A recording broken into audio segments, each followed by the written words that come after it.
चलिए sociology class में आप सभी का एक बार फिर से स्वागत करता हूँ। आज की क्लास में मेनली हमें परिवार के टाइप्स के बारे में चर्चा करना है। कल की क्लास में हमने परिवार का अर्थ समझा था, फैमिली का मीनिंग क्या होता है और फैमिली की कैरेक्टरिस्टिक्स क्या है। उसकी चर्चा करने के बाद आज की क्लास में हम मेनली चर्चा करेंगे आप फैमिली के टाइप्स। फैमिली के प्रकार में चर्चा करने के साथ ही हमें एक नया टॉपिक आपके सिलेबस में जो शामिल है संयुक्त परिवार, तो उसी को भी इसी से इंटरलिंक कर देंगे। ठीक है, कोशिश करेंगे टाइप्स आज अगर कंप्लीट हो जाते हैं तो हम फिर कल की क्लास से संयुक्त परिवार पढ़ेंगे, और अगर समय की इजाजत दिया तो आज की क्लास में ही हम संयुक्त परिवार को भी पढ़ना स्टार्ट कर देंगे।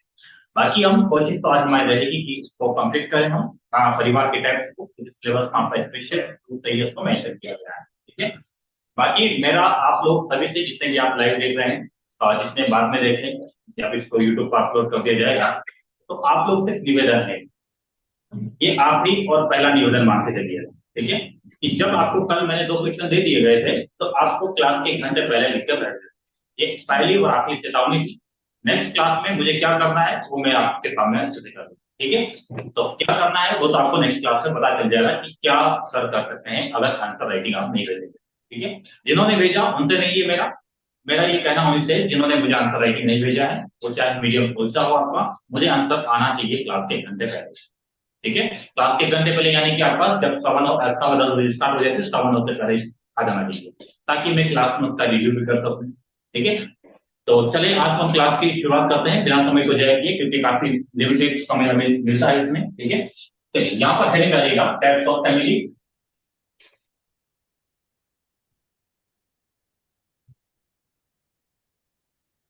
ठीक है, सभी लोग आ गए हैं। चलिए टाइप्स ऑफ फैमिली में देखते हैं कि फैमिली के प्रकार, यानी कि फैमिली को वर्गीकृत करने के कौन कौन से टाइप्स। ठीक है, तो इसको वर्गीकृत करने के कई सारे प्रकार, कई प्रकार है इसको वर्गीकृत करने के।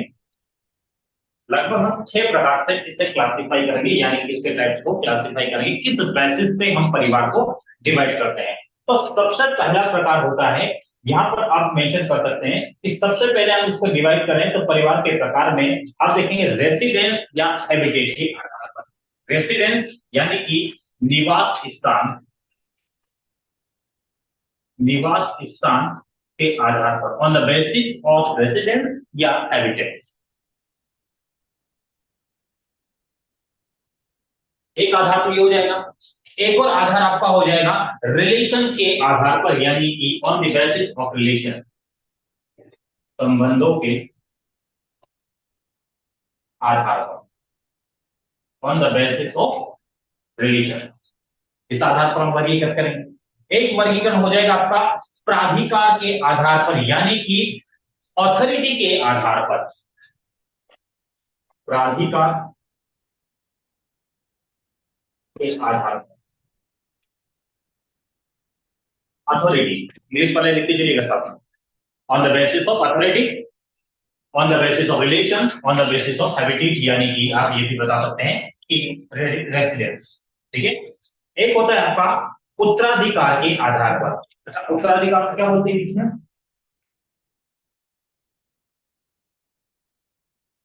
तो लिखिएगा उत्तराधिकार के आधार, क्या बोलते हैं उत्तराधिकार को बता दीजिए। ठीक है, उत्तराधिकार के आधार पर। इसके बाद हम देखेंगे एक होता है आपका डिसेंट। ठीक है, या फिर आप मैरिज भी लिख सकते हैं, लेकिन मैरिज से पहले हम लिखेंगे डिसेंट, यानी कि वंशावली के आधार पर।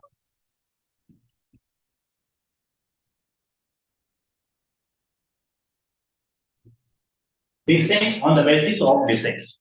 ठीक है, एक लिख सकते हैं आप on the basis of marriage, विवाह के आधार पर।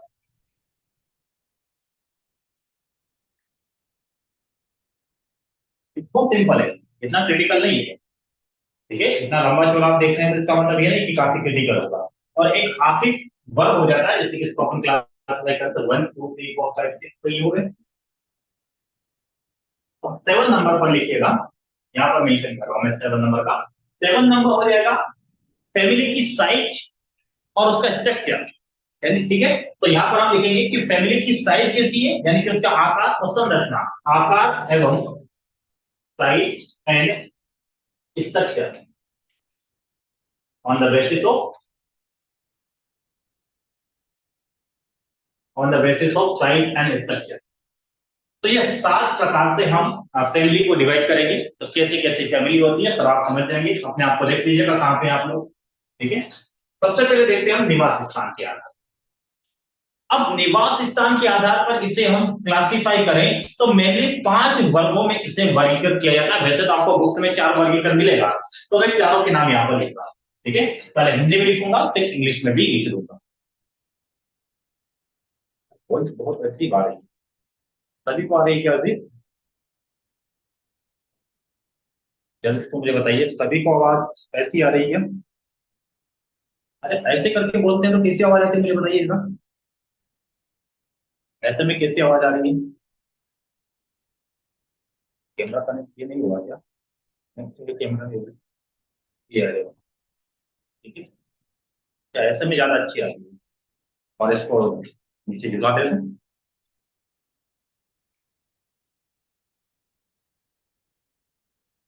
ऐसे करते तो क्लियर आ रहा है। तो कोशिश करते हैं हम ऐसे पकड़ के बोल देंगे क्या जा रहा है हमारा। ठीक है, थोड़ी मेहनत हम करेंगे पर आप लोग तो करते नहीं है। मैं उनको बोल रहा हूँ जो आंसर राइटिंग नहीं लिखते हैं। ठीक है, सारी मेहनत हमसे करवा लेते हैं। मैंने एक आंसर लिखा है आपके साथ में, मैं भी मेहनत कर रहा हूँ। ठीक है, इसका प्रमाण मेरे पास में है। ठीक है, ये आंसर मैं आपको भेजूंगा आज ही।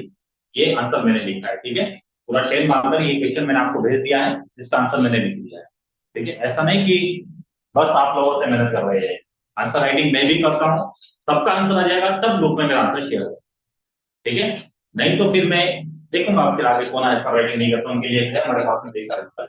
तो निवास स्थान के आधार पर देखिएगा, एक होता है आपका पितृ, एक मातृ, एक आपका कॉमन होता है। ठीक है, तो यहां पर आप लिखिए पितृस्थानीय।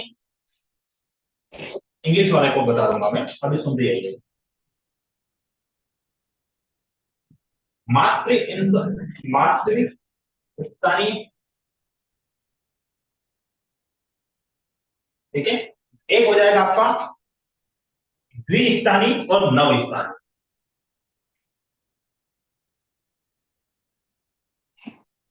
तो देखिए नवस्थानीय एक और होता है, अगर मामा के यहाँ रहेंगे तो उसको क्या बोलेंगे? मानुले। ठीक है, ठीक है, मानुले। अब इसका इंग्लिश में नहीं पता, अब प्रोफेसर ऊपर भी काम होता है अपनी इंग्लिश का, ऊपर वाले होते हैं क्लास वाले का नहीं। ठीक है, तो सबसे पहले लिखिएगा पेट्रिया लोकल।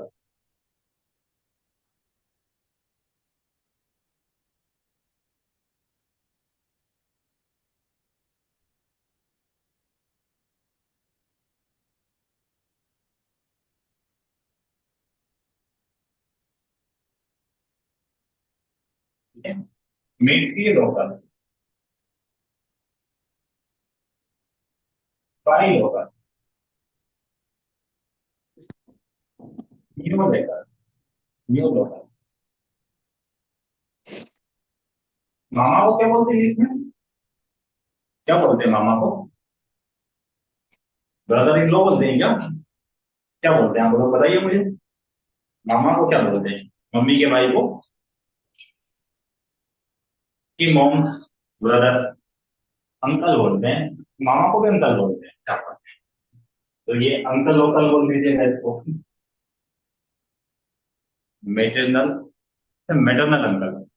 तो आप मैटरनल अंकल लोकल कर दीजिए उसे। कहने का मतलब यही है, यहाँ पर मैं आपको ये बता देता हूँ कि निवास स्थान के आधार पर क्या इसे कैसे डिफाइन करेंगे आप लोग। बस आपको टाइप से याद होना चाहिए इसे। ठीक है, इसके अंदर क्या चीज आ जाएगी बता दूंगा। ठीक है, अगर कोई कपल आफ्टर मैरिज, ठीक है, यहाँ पर सबकी किसकी बात होगी?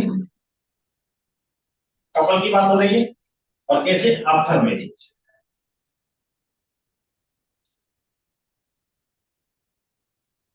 ठीक है, आफ्टर मैरिज जो कपल है वो कहां पर रहेंगे?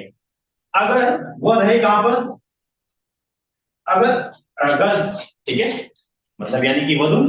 ठीक है, अगर वधु वर के घर में यानी कि जो उसके ससुर है उनके घर में रहती है। ठीक है, तो यहां पर शादी के बाद में कहां पर रहेंगे दोनों जोड़े से? दोनों जोड़े से रहेंगे लड़के के घर, लड़के के ससुर के घर। ठीक है, और यहां पर अरे उल्टा लिख दिया, लड़की के ससुर के घर। अब तो लड़के के घर में होंगे। लड़की के ससुर के घर में रहेंगे दोनों कपल, और यहाँ पर लड़के के ससुर के घर। इंग्लिश वाले लिख देना, कैसे लिखेंगे आप, समझ में नहीं रहा होगा आपको। मीडियम जब आपने इंग्लिश चेंज किया तो इतना तो ट्रांसलेट करिए। द्विस्थानी, द्विस्थानी का मतलब मर्जी पड़े तो लड़की के ससुर के यहाँ और मर्जी पड़े तो लड़के के ससुर के यहाँ, दोनों जगह।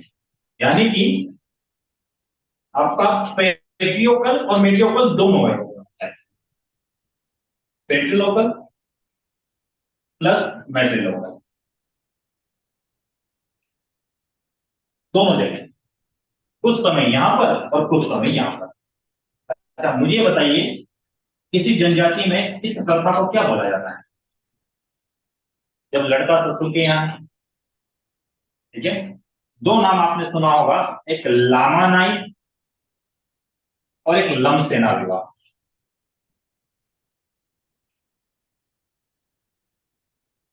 घर दामाद, ठीक है, घर दामाद रखते हैं ना, लड़की ना जाकर लड़के को घर पे बुला लिया, जमीन भी दे दी, जमीन उसके नाम करवा दी। इस लोभ में आकर लड़का अपने पिता को छोड़कर लड़की के पिता के घर में चला जाता है। ठीक है, मैं ये नहीं बोल रहा हूँ कि अच्छा है बुरा है, इस पर तो चर्चा ही नहीं कर रहा हूँ, अच्छा है कि बुरा है। अगर मैंने चर्चा शुरू कर दिया तो आप सब लोग यहाँ पर, पॉपुलेशन ज्यादा आपकी है, हम लोग पीछे रह जाएंगे तो। ठीक है, तो मैं इस पर कोई भी मतलब इस पर कोई डिस्कशन नहीं करना चाहिए। पर इतना ध्यान रखिए, किस जनजाति में उसे लामानाई बोलते, किस जनजाति में उसे लमसेना बोलते, वो आप देख लीजिएगा। तो इस प्रकार का जो आपका परिवार होता है उसमें लामानाई और लमसेना टाइप का विवाह होता है। ठीक है, अब यहाँ पर देखिए नव स्थानिक का मतलब, ना तो लड़की के घर ना लड़के के घर, यानी कि ना तो लड़के के ससुर के यहाँ पे ना लड़की के ससुर के यहाँ पे, तो दोनों ही छोड़कर एक अपना नया बसेरा बना देंगे। ठीक है, तो दोनों दंपत्ति, दोनों कपल, दोनों दंपत्ति नए घर में निवास स्थान बनाएंगे। आजकल तो यही परंपरा तो चल रही है, शादी की है, माता पिता को छोड़े कहीं और जगह बस गए, वहीं पर दोनों कमा रहे हैं। ठीक है, ये सही होता है ना? आप लोग कैसा करेंगे? आप लोग बताइए कैसा करेंगे? कौन से इनमें शिफ्ट होंगे आप इनमें से, या फिर मामा क्या जाए? मामा और लड़कियों को ज्यादा प्यार करते लड़के से, तो हो सकता है लड़के रिश्ता चेंज करते हैं, मान लो लेकिन, तो यहाँ पर लिख देना कि विवाह के बाद दोनों कहाँ चले जाए।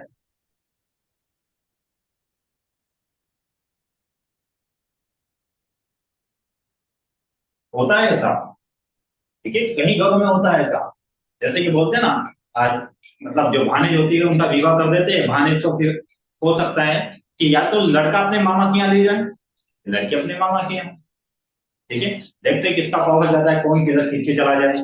ठीक है, तो चलिए यहाँ तक सारी चीजें क्लियर है। तो ये निवास स्थान के आधार पर मैंने इसको 5 वर्गों में इसको कैटेगराइज किया है, तो आप लोग भी इसको 5 वर्गों में कैटेगराइज करके इसको नोट कर लीजिए।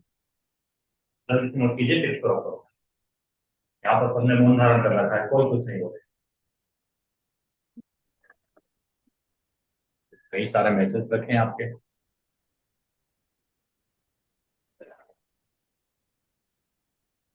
भाई म्यूट कर लीजिए, किसका म्यूट नहीं है, नहीं तो हम आ जाइए, आप भी म्यूट कर दीजिए। सबका म्यूट हम कर देते हैं यहाँ पे, पर हमसे मेहनत करवाओगे कि दूसरी बात आती। आप लोग को अनम्यूट करने की आवश्यकता क्यों होती है, तो बताइए मुझे। प्राची आपका बार बार अनम्यूट हो रहा है, अनम्यूट करते क्यों, ये मुझे समझ में नहीं आता है। जब आपकी आवाज तो मैं सुन ही नहीं पाता हूँ, किसी और को सुनाने चाह रहे तो वो लगा। ये भी कर लीजिए।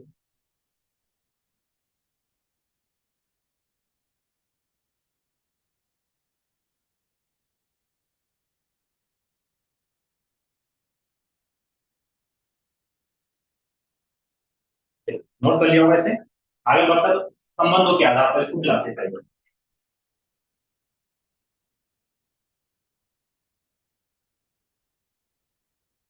भारत में अधिकांशतः पेट्री लोकल ही पाया जाता है। ठीक है, भारत में अधिकांशतः निवास स्थान के आधार पर फैमिली को क्लासिफाई करें तो फिर स्थानीय होता है। क्योंकि हमारा पेट्रियार्की, जानते होंगे आप लोग पेट्रियार्की की क्या होगी, इसमें आगे बढ़ेंगे, ठीक है। संबंधों के आधार पर रिलेशन के बेसिस पर देखते हैं तो दो वर्गों में क्लासिफाई करेंगे। एक हो जाएगा blood relation, on the basis of blood relation,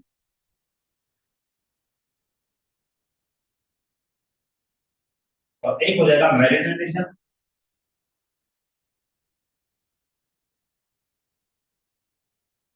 ठीक है, यानी कि रक्त संबंध,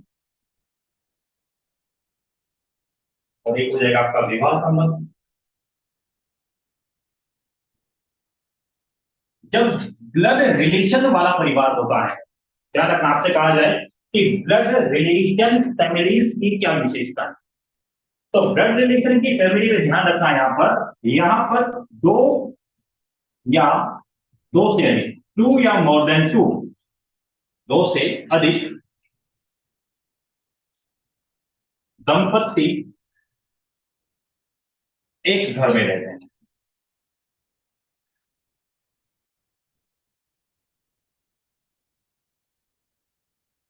to more than two couples live in single home, ठीक है, उसी को क्या कहा जाएगा, ब्लड रिलेशन के आधार पर। यानी कि इसमें हो सकता है अंकल आंटी, माता पिता, सिबलिंग, डॉटर, कजिन ब्रदर, ठीक है, रियल ब्रदर सिस्टर, ये सब लोग जो रहते हैं, तो ये ब्लड रिलेशन के आधार पर हम कहेंगे ये ब्लड रिलेशन वाली फैमिली, जिसमें दो या दो से अधिक, क्योंकि दो भाई रहेंगे, दोनों की वाइफ आएगी, दोनों एक ही घर में रह रहे हैं, ठीक है, दोनों के अपने अपने बच्चे होंगे, सभी आपस में सिबलिंग होते हैं, ठीक है, और सिबलिंग हो गए तो ये सभी क्या कहलाएंगे आपके ब्लड रिलेशन के आधार वाली फैमिली। बात करते हैं मैरिज रिलेशन यानी कि विवाह संबंध के आधार पर देखें, तो विवाह संबंध में आपका क्या हो जाएगा, मेनली यहाँ पर आप कहेंगे parents and their children. Parents होंगे माता पिता, एक दंपत्ति और उनके बच्चे, और ये जो बच्चे होंगे हो सकता है ये कैसे होना चाहिए, अविवाहित। अगर बाई चांस विवाहित हो गए तो शिफ्ट कर जाएंगे ब्लड रिलेशन में, क्योंकि दंपत्ति ज्यादा हो जाएंगे ना, फिर दंपत्ति एक ही होना चाहिए। दंपत्ति एक कौन है, ये माता पिता, और इनके बच्चे कैसे होना चाहिए, अविवाहित होने चाहिए, अनमैरिड होना चाहिए। तब हम बोलेंगे कि यह रिलेशन के आधार पर मैरिड रिलेशन का टाइप है, मैरिड रिलेशन वाली फैमिली है, जिसमें एक सिंगल कपल और उनके अविवाहित अनमैरिड डॉटर या अनमैरिड चिल्ड्रन है, तो उसे आप क्या कहेंगे, मैरिड रिलेशन बेसिस फैमिली। दोनों को नोट कर लीजिए जल्दी से, प्राधिकार के आधार पर चर्चा करेंगे इसके बाद।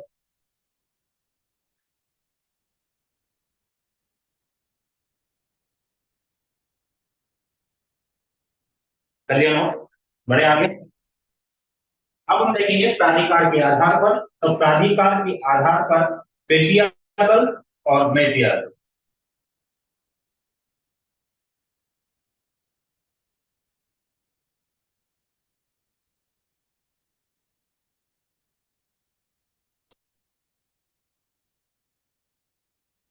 तो प्राधिकार के आधार पर इसको दो वर्गों में क्लासिफाई किया जाता है। एक होता है पितृवंशीय, एक होता है आपका मातृवंशीय,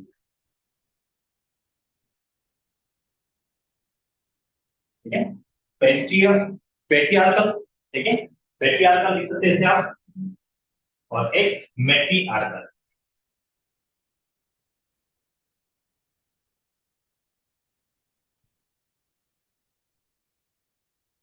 और ये हो जाएगा आपका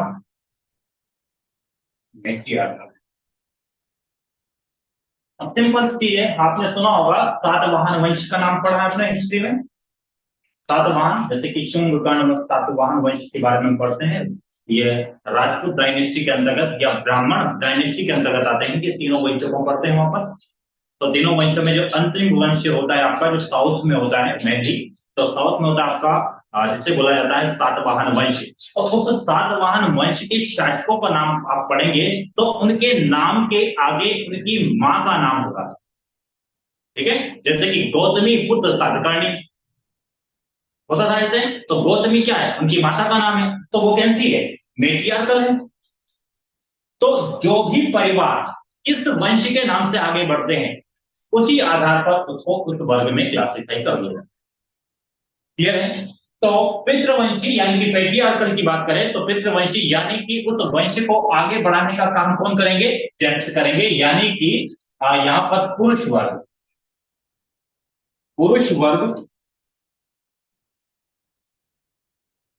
वंश को आगे बढ़ाएंगे, और यहां पर महिला वर्ग वंश को आगे बढ़ाती है।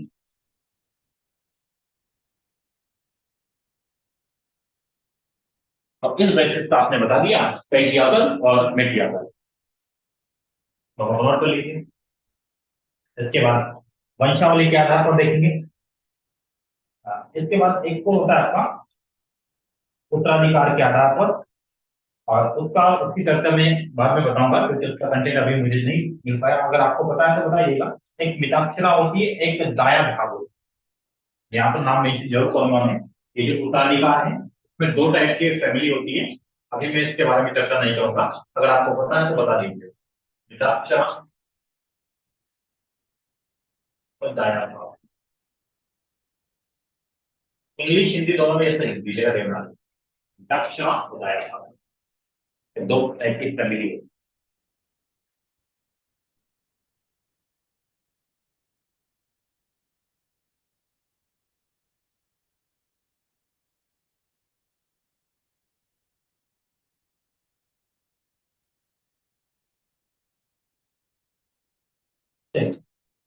अब हम देखते हैं, जैसे कि वंशावली के आधार पर है, तो वंशावली के आधार पर भी आपका एक पितृवंशी होता है, जिसे पैट्री पैट्रिलिनियल कहा जाता है। पैट्रिलिनियल यहाँ पर लिख देता हूं मैं, वंशावली के आधार पर यहाँ पर मेंशन कर रहा हूं। वंशावली के आधार पर एक होता है आपका ये, देखिए यहाँ पर थोड़ा सा करेक्शन आप करनी, हिंदी वालों को करना है करेक्शन। क्या यहाँ पर लिखा है, पेट्रियार्कल, पेट्रियार्कल को बोला जाता है पितृ सत्तात्मक, ऐसे ज्यादा अच्छा लगेगा। ठीक है।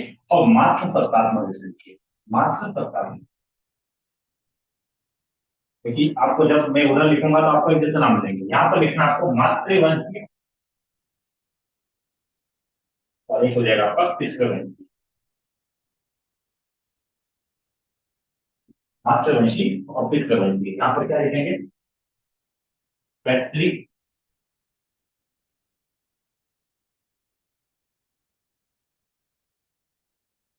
लीनियर और मैट्रिलिनियर, माता का लिख दिया है, पहले हो जाएगा आपका पैट्रिक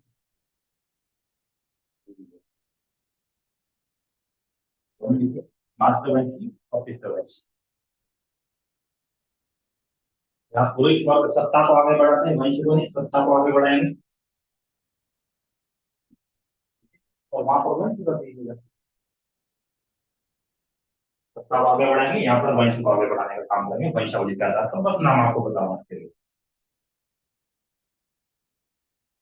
आखिरी टाइप होगा इसके बाद आपका विभाग के आधार।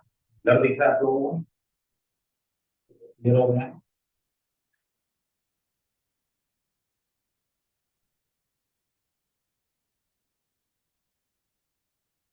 उत्तराधिकार के आधार पर तो देख लेते हैं।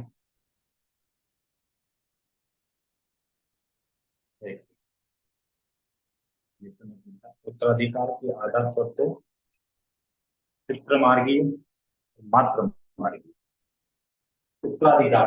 हाँ तो मिताक्षरा हो सकता है कि पितृमार्गी हो, सॉरी मिताक्षरा मातृमार्गी और दाया भाग नहीं, दाया भाग मातृमार्गी, मतलब माता के आधार पर पथ प्रदर्शक माता हो, तो यहाँ पर पथ प्रदर्शक पिताजी है, ये हो सकता है बिल्कुल। पर थोड़ा सा क्लियर क्लियर करेंगे हम लोग। ये हो सकता है आपका पितृमार्गी और ये मातृमार्गी, ये पॉसिबल है। ठीक है, बाकी चेक करेंगे इसको। ठीक है, मैं तो चेक करूंगा तब पता चलेगा, नहीं तो मुझे थोड़ा सा कंफ्यूजन होता है। बाकी आपने बहुत बोला है, तो अभी मैं ये नहीं बोल रहा हूँ इन दोनों को इस नाम से भी जाना जाता है। ठीक है, चलिए आगे हम देख लेते हैं विवाह के आधार पर। ठीक है, विवाह के आधार पर इसको क्लासिफाई कर लेते हैं। विवाह के आधार पर कल की क्लास में मैंने इसको छोड़ा था, क्योंकि आज की क्लास में उसकी चर्चा होने वाली थी। क्योंकि अगर आपसे पूछे कि भारत में हम परिवार की विशेषता देख रहे थे, तो परिवार की विशेषता में विवाह का स्वरूप मैंने लिखा था वहां पर, और विवाह के स्वरूप को लिखने के बाद उसके विवाह के कई स्वरूप मैंने लिखे नहीं। आज हम विवाह के स्वरूप लिखेंगे यहाँ पर, कैसे विवाह के स्वरूप होते हैं, और फिर आप बता दीजिएगा आप किस वर्ग में जाएंगे, या फिर न्यूट्रल करेंगे तो अलग बात। ठीक है, विवाह के आधार पर हम देख लेते हैं, इन सबको मैं बस नहीं यहाँ पर लिख देते हैं हम सबको। अब विवाह के आधार पर एक तो होता है एकल विवाह, करते हैं केवल एक सिंगल विवाह, यानी कि एक पति के एक पत्नी है, एक पत्नी के एक पति। इसी को क्या कहा जाता है, इसी को बोला जाता है मोनोगेमी। क्या कहा जाता है, मोनोगेमी।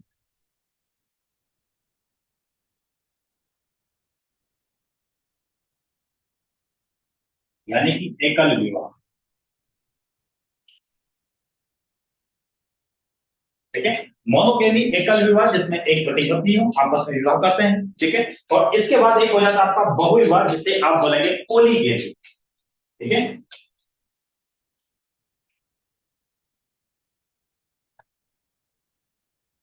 पोलीगेमी यानी कि बहुविवाह।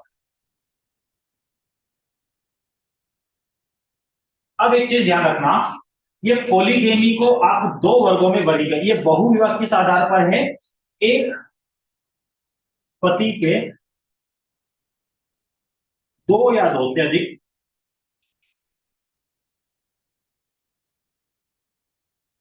पत्नियां।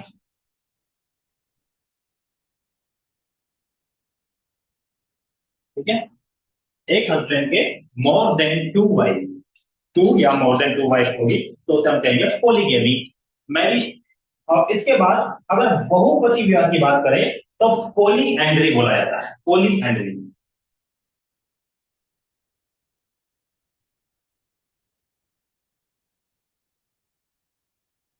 ये क्या हो जाएगा आपका, बहुपति, बहुपति विवाह। ठीक है, एक वाइफ के टू या मोर देन टू हस्बैंड। ठीक है, जैसे कि उत्तराखंड में एक जगह है जहां पर पांडव विवाह होता है, एक पत्नी के पांच पति होते हैं, पांडव विवाह उसे कहा जाता है। ठीक है, तो उसी का रूप है आपका पोलियंड्री, पोलेंड्री। ठीक है, एक और होता है आपका जिसे आप कहेंगे ग्रुप में करते हैं विवाह, तो उसी को कहा जाता है जेनोगेमी। तो यहाँ पर लिख देते हैं उसको, यहाँ पर दिखाई दे रहा है आप लोगों को, जेनोगेमी लिखूंगा तो देखिएगा अगर दिखे तो,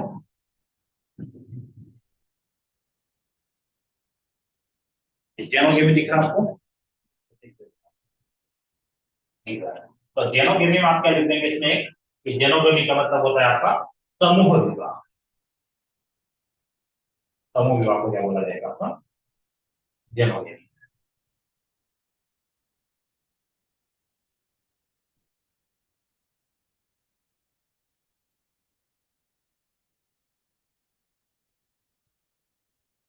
अब बात करते हैं हम एकाकी परिवार के और क्या नाम होते हैं, या फिर एक आखिरी वर्ग जो आपका अगली क्लास से जोड़ेगा, वो वर्ग हो जाएगा आपका सातवां वर्ग, आकार एवं संरचना के आधार पर। तो आकार एवं संरचना के आधार पर इसे वर्गीकृत करें तो एक हो जाएगा आपका एकल परिवार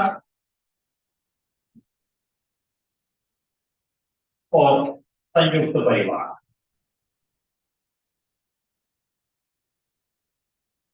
और संयुक्त परिवार को ही कभी कभी विस्तारित परिवार भी बोला जाता है।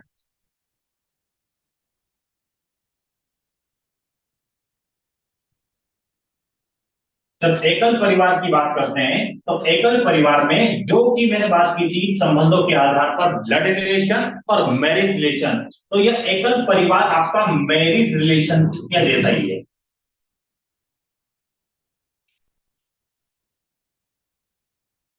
जिसमें क्या होगा, एक दंपति प्लस उनके अविवाहित बच्चे।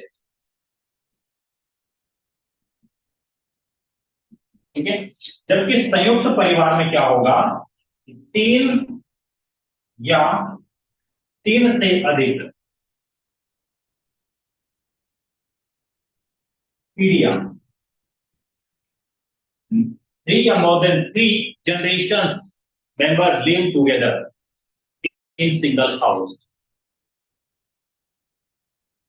ठीक है। थ्री या मोर देन थ्री जनरेशन होंगे, वो सब काम करेंगे, पीढ़ियां एक साथ एक घर में। और एक और इसकी विशेषता होती है, एक ही चूल्हे का खाना खाते हैं, एक ही चूल्हे का बना हुआ खाना खाते हैं, उन्हीं को संयुक्त परिवार के वर्ग में रखा जाता है। ठीक है। और संपत्ति का बंटवारा वहां पर नजर नहीं आता है, संपत्ति सामूहिक हो, उस परिवार में एक मुखिया होता है। ठीक है।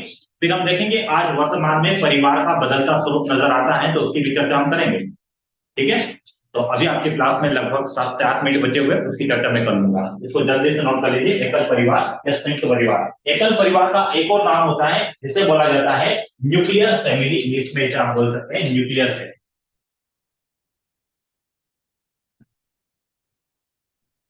और इसे आप ज्वाइंट फैमिली बोलते हैं।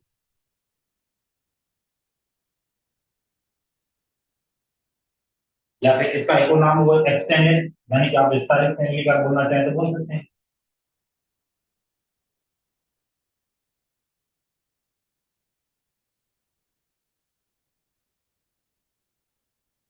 ठीक है। चलिए इसको नोट कर लीजिए, जल्दी से मैं आपको आधुनिक भारत में परिवार की संरचना में कैसा परिवर्तन नजर आ रहा है उस पर चर्चा कर लेते हैं। देन आफ्टर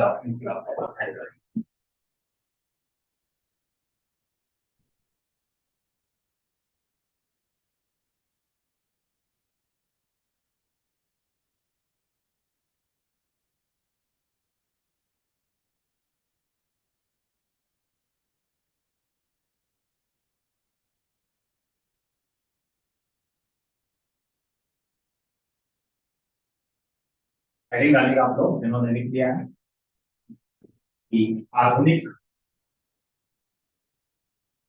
समय में परिवार का बदलता स्वरूप।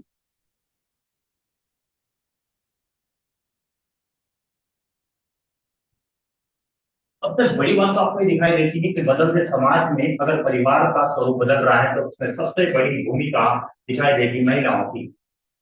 महिलाओं का सशक्तिकरण हो रहा है और अब समाज मात्र सत्तात्मक बन जाता है, मकान के नाम महिलाओं के नाम पर हो जाते हैं। ठीक है। तो इस प्रकार का स्वरूप आपको नजर आएगा, कई सारी चीजें जो व्यवहारिक रूप से आप देखते भी होंगे। ठीक है। तो यहाँ पर मैं ओरली बता दूं तो कैसा रहेगा, तो ऑरली आप सुनिएगा और इसका आंसर आपको मैंने जो क्वेश्चन भेजा था उसको आपको लिखना होगा। ठीक है। फिर अगर आप नहीं लिख पाए तो मैं अपने आंसर जो लिखा हुआ है वो आंसर आपको भेज दूंगा। ठीक है। तो देखिएगा, आधुनिक समाज, आधुनिक भारत में अगर परिवार की संरचना में जो परिवर्तन देखने को मिल रहा है उसमें सबसे बड़ा परिवर्तन है कि परिवार के कार्यों में चेंजेस आ रहा है।